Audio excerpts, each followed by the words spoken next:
And welcome. I'm Bill Newell, along with Rick Moore from MSO News Sports. We have Phil Stacy, Matt Williams from the Salem News, Nick Kukaroo from the Gloucester Times. We're talking sports, and man, we've got a lot of information to cover this week in the program and the podcast. And Phil, I'm going to toss it off to you, if you will, because the Northeastern Conference a couple of weeks ago voted no fall sports one, if you will. But things seem to be changing. So where do we stand on that front? Yeah, I know you and Matt have been covering that. Of course, Nick as well up in Gloucester. Yeah, so I mean, I think as we've learned over the last almost 6 full months now with this disease virus, things change rapidly. And in this particular instance, I think the vote that was initially taken by the athletic directors of the Northeastern Conference. There were 5 schools in the red at the time. Red, of course, for those who don't know, meaning that they were ineligible to compete. They didn't have the option of competing. And I think that the league at the time thought that maybe staying strong as one 12-team league was the wise thing to do. And the principals got involved and they talked about it. Similar outcome with 3 votes abstaining. But student athletes were making their voices heard. Certainly parents, made their voices heard. Sports were allowed to be played during the summer for certain things, safely, at a distance, outside.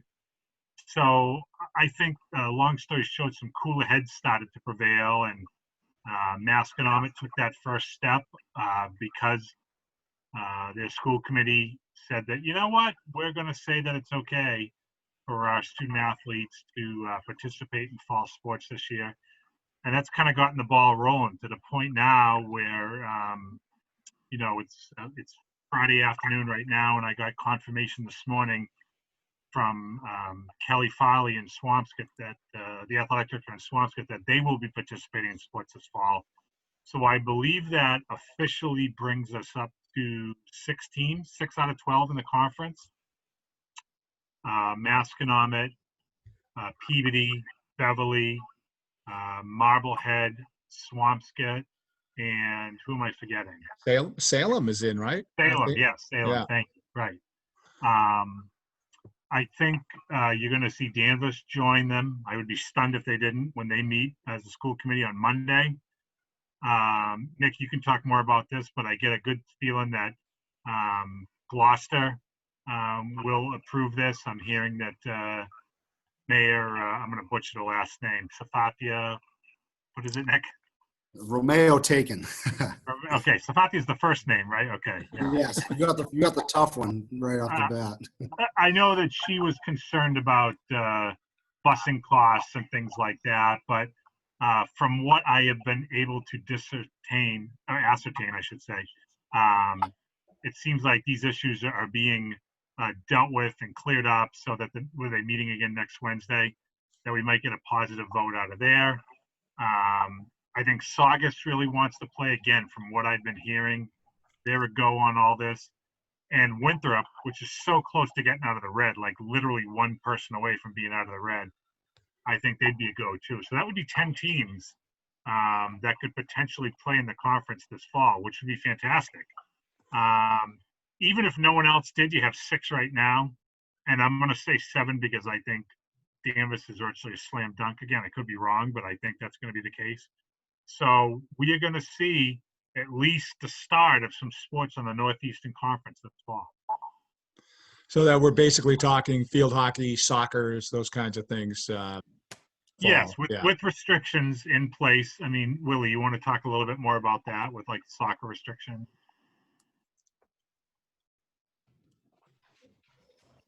Yeah, I can't really hear you guys. It's cutting in and out. I don't know how if this is even coming through, but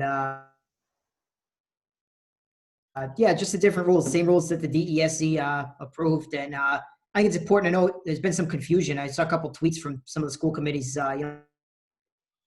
well, we voted to play with the red towns included. No, that's not allowed. That's not going to work. So, it's going to be, if you're red, you can't play. That's not changing. And, all the rules that came out in late August, no heading, no restarts, 7 on 7 for field hockey, et cetera, et cetera. The one interesting thing that we're seeing in the NEC that, maybe Phil, you can shed some light on this is the volleyball. Yeah. The Cape Ann League is really zeroed in volleyball in fall too, because, it's indoors. There's no weather concerns like you have with soccer and field hockey and whatnot. So, I haven't heard too many complaints about that out of the Cal, but it seems like the NEC wants to move ahead with the volleyball. And, obviously with volleyball being indoors too, there's some concern about the schools that are remote with the buildings not open, if they're cutting back their janitorial budgets, say, and then they got to increase those budgets to have the building open for the volleyball team and whatnot. So I think that's one area where it's a little bit unclear if the NEC is going to try to push volleyball ahead or if they're going to follow the lead of the Cal and put it in fall too. Yeah, Willie, great point. From what I'm hearing, the push is to move it to that fall 2 season. I know certainly the student athletes that play volleyball want to have it this fall, along with their other fall sports brethren. We got a great video from the captains of the Danvers High volleyball team this week. Of course, Danvers was undefeated state finalist a year ago. Return a very strong team. We hear from other volleyball coaches and whatnot, they want to try to make it safe. But I do get that sense that the conference is looking to follow that precedent set by the Cape Ann League and move it to the fall too. I do know though that the Catholic Central League with Bishop Fenwick and St. Mary's is playing volleyball this fall. So there will be at least some local schools participating. Interesting. I want to ask Matt, with the turnaround, Matt, do you think, or Phil, do you guys think that the rally by the kids a few weeks ago made the impact? Because it feels, when you talk with the coaches are so impressed with the kids to do things the right way. But you still have to get back past the administrators, past the school committee and so on, and past the local health officials. But I don't know, Matt, do you think that the kids made an impact with that rally? I mean, I think so. I might write about that for next week. But, I think yes. I think if you're a school committee member, how could you not be impacted? I mean, the quote, from one of the Peabody school committee members that kind of went viral this week that, they've been playing all summer long and they've obviously been doing it well because there haven't been COVID outbreaks. So, I'm going to trust these kids. And you know what? You have to hang your hat to them. They were respectful. They wore their masks. They did everything the right way. And, I might expand on this next week, but I think that, it's imperative for them to remember that the job is not done here. So now you've gotten what you wanted, right? But you have to continue to do the right things. You have to be responsible. I mean, we can all tell you war stories about kids in non-pandemic times that did irresponsible things, whether it's parties, vaping, whatever, that cost them their seasons. Well, this time, you go to a party or something, it's a lot more than just an MIAA chemical health suspension, right? You're going to shut down the whole MIAA. You're going to show these committees that you can't be trusted to, follow the social distancing protocols and everything. So these kids did a wonderful job this last month to get themselves to this point. But it's really important that they continue to do the right things, if they want to see this continue. And by all indications, they will. I mean, if they approach this the way they approach the summer and the way they approach these rallies, we're going to be in good shape. But it's important they remember they got to keep their eye on the ball here. It's not done by any means. Can I ask a kind of a technical question here, just moving forward here? So now here we are, it's Saturday, September 12. So when does all of this start? When does fall 1 really start? Because school got pushed back. Originally we had a September 14th kind of a date. So what are we looking at for these dates? Let's say these things kind of go ahead, as Phil was kind of mentioning earlier. What are the dates that we're looking at here? In the conference or just any schools around here that are playing? In the conference itself? Starting of practices and starting of games. I'm guessing it'll still be a couple of weeks before we see practices because, the athletic directors are going to have to get together and try to formulate some kind of schedule for these sports. And there are a lot of questions to be asked. Are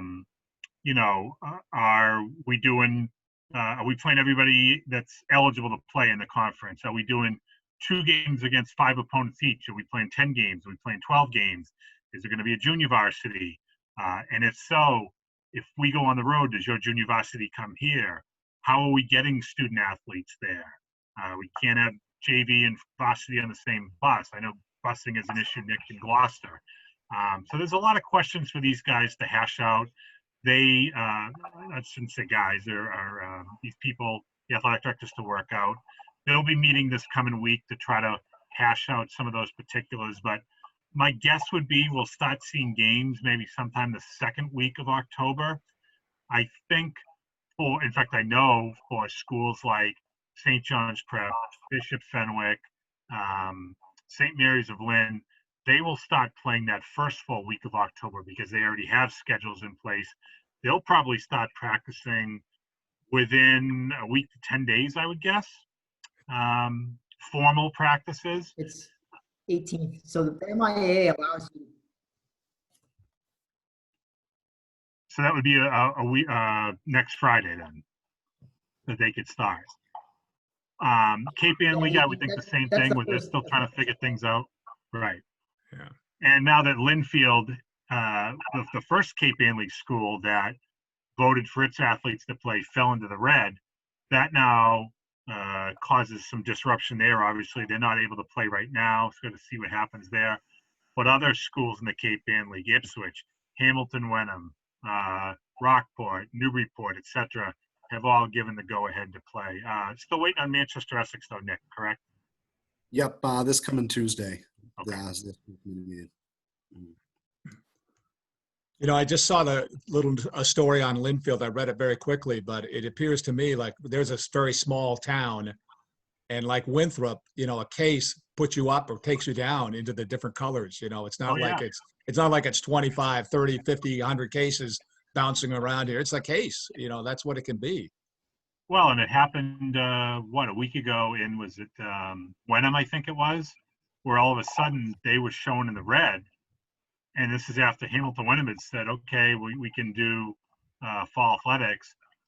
I think the issue was that there was a couple of students at Gordon College in Wenham that had tested positive, and that skewed everything off. So once that was discovered, I think it was okay for them to say, okay, it's not affecting the community. It's contained in a college campus environment, so we're good to go here.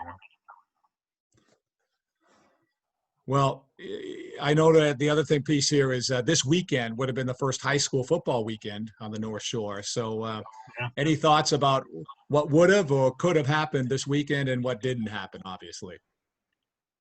I mean, it's strange, to be honest with you. We all have our own war stories, so to speak, of doing football and the start of another season. I love the start of the season because it's a rebirth of everything. And for me, and I probably speak for these guys, but football is kind of the unofficial start to the season. Generally, we would have had a few games in other fall sports by now this week leading up to it. But it seems to me, anyway, that football kind of starts the entire cycle of the school year all over again. As if to say, like, okay, it's kind of like when the Olympics start and there's a few events, but then there's like the torch ceremony and the opening ceremonies and things like that. That's when it really kicks into gear. That's kind of how it usually feels like to me. There's a lot of pomp and circumstance that goes with the first game of Friday night football and into that Saturday weekend. So it's definitely different. It's missing as so many other things are this year. But, hey, it is what it is. And hopefully we get to have it in, starting in late February. Yeah, we would have already had college football underway at this point and so on. But the Patriots are starting up on Sunday as they start their season without Tom Brady and so on. So how about some thoughts on the Patriots this year? What are you guys thinking? Nick? Yeah, they'll be all right. They might win their terrible division, but I don't know if there'll be anyone to take seriously once the postseason starts. I Matt? just want to know how many stories can be written by Patriots writers that don't use the words Brady, GOAT, or dynasty in them. I'm going to say there'll be very few because people tend to live in the past sometimes. Tom Brady won't be popping up in any Patriot stories, will he, Phil? Yeah, well, I think every single one. I mean, that's what it's still all about. You can't turn the radio on. You know, we got Game 7 of the Celtics tonight. We had, the Bruins doing their thing, and in the middle of August, all these big games, you turn the radio on. And what's going on down in Tampa Bay with Tom Brady? So I think he's still looms large over the situation. Well, I think that we hit a milestone this past week when you had soccer, pro soccer, Red Sox, Celtics, the NHL playing. All these leagues were all playing. NFL Thursday night, and so on. So it was a record, something that's never happened with all these leagues in action at the same time, albeit the 10th of September this past week. Yeah. yeah, kind of strange. You guys are I all might be one of the few people still watching the Red Sox, and I don't know why. I mean, they're terrible. They implode every game, but I don't know. It's just something to have on in the background when I'm doing work or whatever. I don't mind it. Who's the kid who's got the home runs in 5 consecutive games or something like that? Who is that guy? Bobby Dahlbeck. Have you seen? Does he look good? Does he look good? Yeah. I mean, hope for the future, I guess. When does the next pro fall season begin? When do the Celtics, the NBA, the NHL, when does that start up again, Phil? I think it's supposed to be like early to mid December. Rick thinking, considering that, both of these leagues are going to go into early October before they crown a champion, assuming that the leagues finish out. And then they have to come up with a plan. I mean, this is great that they've been doing it in a bubble, but what happens when you get into even some sort of shortened regular season? So they don't play 82 games. They want to try to play 70 or something. Do they try to do that in a bubble again? I don't think either players association is going to go for that, being away from their families for 5 to 6 months at a time. So there's a lot of work to be done to figure out how they're going to do it. The owners obviously want to bring back fans in some capacity as soon as they can. Ton for them to work out. I think if we see it again before 2021, January 2021, that'd be a little bit surprising. But Major League Baseball and Christmas. Major League Soccer and now the NFL, those guys are all playing all over the place. And with Major League Baseball, we had that scare. Remember the first week of the season or something like that? But they're playing. It's continuing. So I mean, I don't know. Does that bode well for the pros and the kids? I mean, guys, you all three of you guys covered the Little League sports this summer and other sports, not just baseball. And the kids did okay, didn't they? Yeah, I don't really think you can compare that to, getting on a plane, traveling to different cities and arenas and rinks and things like that to play. As the no, but I'm doing the opposite. I'm thinking it's working for the kids, and maybe we'll see this thing work good for the kids, this fall. I hope so. I mean, that's certainly the goal. To reiterate Willie's point earlier, the vigilance is really just starting with this. It's great that these towns or these schools are going to have sports, but it doesn't mean, everyone's in the clear. I think hypervigilant has to be the mantra that they go by here, and triple check everything to make sure you're following protocols and doing the right thing and masking up and staying 6 feet apart and everything that's been drilled into us for 6 months now. Because as Willie said, one slip up might not be a 2-week suspension. One slip up might be your school is done with sports for the entire year. Right. And I don't think that's, necessarily correct, but we know that that's how this state is going to handle it. Right. So, I mean, yeah, I think for hockey, for basketball at the pro level, they're going to jump into the model you see with baseball right now. I mean, there were social distance fans in Kansas City last night, right? I don't think anybody thinks that's going to cause any huge problems. There have been fans at some of the events in Florida.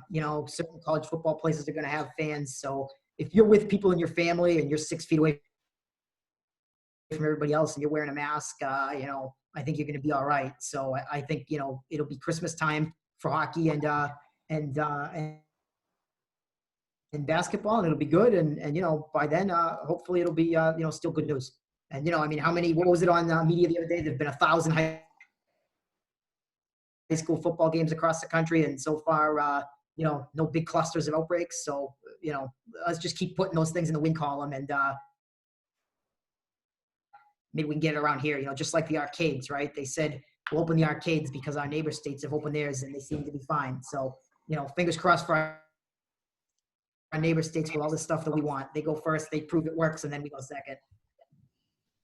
An interesting point off of that, Willie, is I mentioned to Nick the other day, in some of the wording they had with the Cape Ann League, I wondered if they were going to have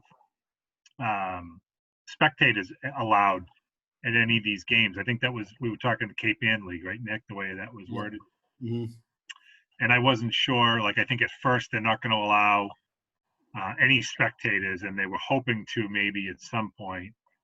And, I said to Nick, geez, I hope that we could go to, provide coverage or photos or whatnot at these games. But, like I said, they're going to take an overabundance of caution.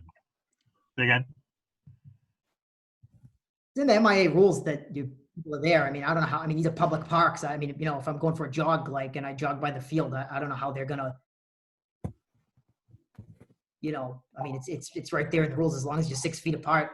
I mean, I don't know. I that seems a little bit of a interesting. They'll have to handle that because I mean, it's we can't have big crowds of people on top of each other, but a couple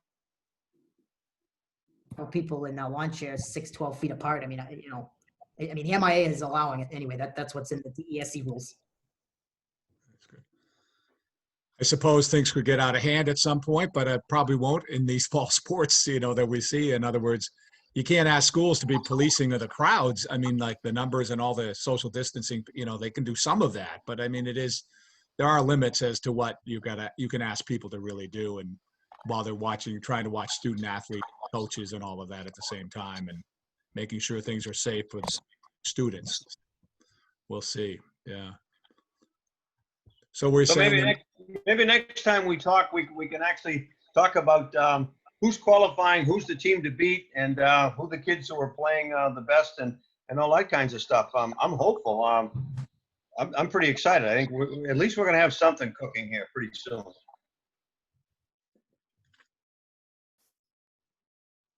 Mm-hmm. Yeah. 2 weeks from today, I think there's a golf match. Yeah, you got the U.S. Open tennis is going strong here. You got all this stuff happening. Kentucky Derby. All these things are happening. NASCAR was the other event that I was on, the Thursday night thing I was thinking of. NASCAR was going on, I think, or something or other. So there's all this stuff going on at this time of year. So a lot of things happening. Gentlemen, any other thoughts? Whether it be, what about the fall coaches? You guys talk to any fall coaches and so on that, the soccers and the field hockey coaches, and how they're approaching this in our final few minutes here? Yeah, we talk to them just about every day, just to try to get a feeling of how they've been in contact with their players during all of this. Most of them, I think, are using, the same platform we are, Zoom, to communicate to their players when they want to talk as a team, or they use the captains as a conduit for the rest of the team, give them workouts they can do on their own, individually, safely, things like that. But hey, we're planning on playing. This is what we hope to do. This is how we're going to have to do it, based on the DESE guidelines that Willie mentioned, things like that. I think most coaches are looking at this as an opportunity to show that this can be done safely, that, as much as every team strives for a championship and, you want to wear that jacket or get that ring that says state champs or conference champs or whatever, right now it's just about playing. It's getting out there and facing an opponent in a different color jersey and competing to see who wins. And I think everybody's okay with that. So that's what they'll be shooting to do. And I know the coaches, at least that we talk to, are as ready and willing to get out there and do this as the players are. So when football does play in fall too, which is back in, as we talk about in March and April or whatever, February, March, April, will they be the 2020 champions, or will we have two 2021 champions for next year? You know what I'm saying? How will that work? Have to be 2021, right? They're both in 2021, so there have to be some asterisk or something next to one of them. Yeah. 2021 1, 2021 2. Yeah. I don't know. That's a good question. It's not really not a good question. Well, no, I mean, You have to combine them, if you got to, it would be like Combine the 'em. minor league baseball season where Yeah, you have if you go 3-6 in fall 2, then in the spring you go 5-3, then now you're 8-9 or something. No, I like that, combining the two. Yeah, you'd have like instead of a 10-1 season, a championship season, you might be 17-5 or something like that. Yeah, I like it. Who knows? All right. I wonder if any schools will have different coaches. That'd be that would be. interesting. Somebody quits, or there's a new guy for the fall. Yeah. Be a fun way to handle the playoffs. Do like the minor league baseball. The champion. If there's no state tournament here in the fall, like do the champion for March gets one bid, and if there's a different champion in October, they get a different bid or something. Are you getting photobombed there, Willie? Maybe a little bit. Yeah. Special guests on the podcast. Anybody want to say hi?